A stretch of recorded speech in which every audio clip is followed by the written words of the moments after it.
We were just discussing it, man. You did tracks with Chino XL, Young Noble. Yeah. You know, RP to both of those. And that's just why I learned from cats like that. Like the Chino XLs, you know, Chino was my partner, man. Like I called him and talked to him on the phone for hours, man. Like, dude, how did you even establish that relationship? Man, you want to know the real? I knew Immortal Technique, who is like his one of his best friends, basically. Yeah, Immortal Technique. So I'm the type of cat, man. If I see, and this might be me giving dudes a real jewel right here. This might be one of the most valuable things I say the whole podcast. So what I do if I got a big homie in the game or a more established artist in the game, I don't just talk to him when I need something from him, you know. So I try to establish real relationship with him where we might sit up and rap about whatever, you know. And when I saw that Immortal Technique was going on the road a couple years ago, I hit him up and said, hey, bro, you know, I see y'all coming through St. Louis. Now, I don't need to be on the whole tour because I know that's your business and you got your stuff going on, how you got your stuff going on. But if you could put me on a couple of the dates in the cities that I'm good in, if you could let me do Boston.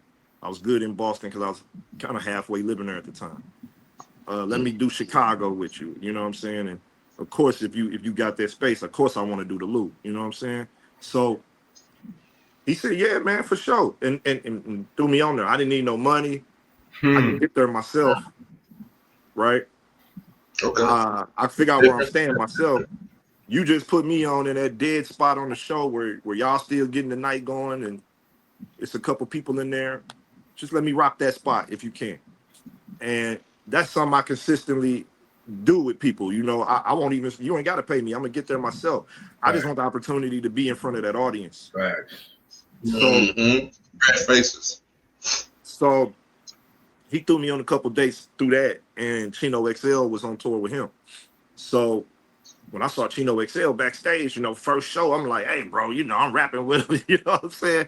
I'll let them know, hey, Chi, what's up, man? Blah, blah, blah, blah, blah, blah, blah, blah, blah, quoting lyrics to him. He like, bro, where you from? Okay. Like, man, I'm from St. Louis. He like, y'all keep bumping Chino XL in St. Louis? Right. That's a fact, nigga. Like, what the fuck? St. Louis, nigga, what? The whole tour, they was tripping off me a little bit like, dude, why? But, you know, I just be so happy to be in the room and experience this stuff, man. And I'm still in that phase of life where I have appreciation for everything. So, yeah, I met Chino backstage, man. And then we got real close over the pandemic because I hit him up. I said, man, you know, do a song with your boy, man. You know, woo, woo, woo. I had to pay him a little couple dollars, you know what I'm saying? But I didn't mind that because that was part of the reason I hit him up. I knew it was the pandemic. Stuff slowed down. Right. Everybody could use a couple extra dollars, right? So I felt like that was a good time to see if I could get business done with certain people. So, you know, he bit the bullet on it. You feel me? He bit the bullet on it. It took him a little bit longer to write a verse than I'm accustomed to somebody who sends me a feature back, takes the right. But also what I realized when I heard the verse, this is a real Chino XL verse, bro. This is him really sitting down to write this verse specifically for this song. And that's one of the greatest pens of all time. So it's like, of course it's going to take him a little second. It's a fact. You know? So, yeah, man, but here's the catch. You know me. I'm crazy. So I get to talking to him. I said, man, you got to tell me about the East and West War, dog. Okay now. Your name is one of the biggest non-rap bars of all time, you know?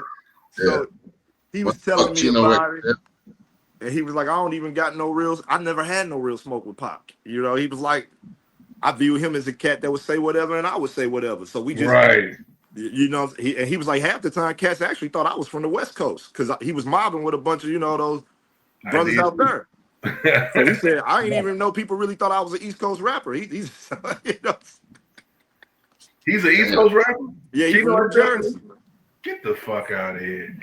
That is crazy. I Okay. thought that nigga was from the West Coast. I thought Straight for up. sure he was West Coast. The Braves came, yeah, I I ain't thought gonna lie. he was West Coast.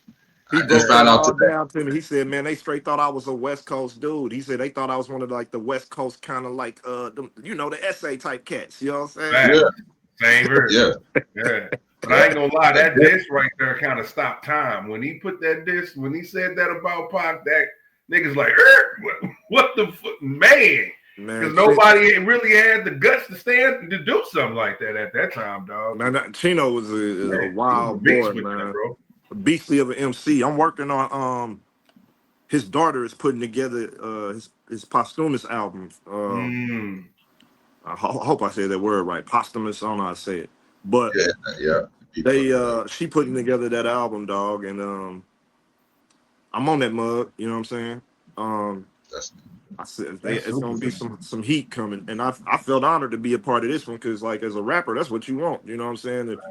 If I was alive and in the game at the time of Pac and Easy or any of them other cats died and they was relevant, I could have gave them a verse. I would love to be a part of the project. So to get the call to participate in the Chino XL album and an album that his daughter putting together after his demise, man, I took great pride in that, dog. Great pride. But one thing I want to say, man, that you mentioned that your music might not have reached everybody's ears, man. But how does it feel to have the respect of your peers, like a Chino XL or Nas? You know what I'm saying? Young Noble. How does that feel to you? Because that's hella honorable, bro. Man, I got some unreleased stuff with Nobe I never dropped that I'm trying to figure out what to do with that. Man, I was about to segue to that.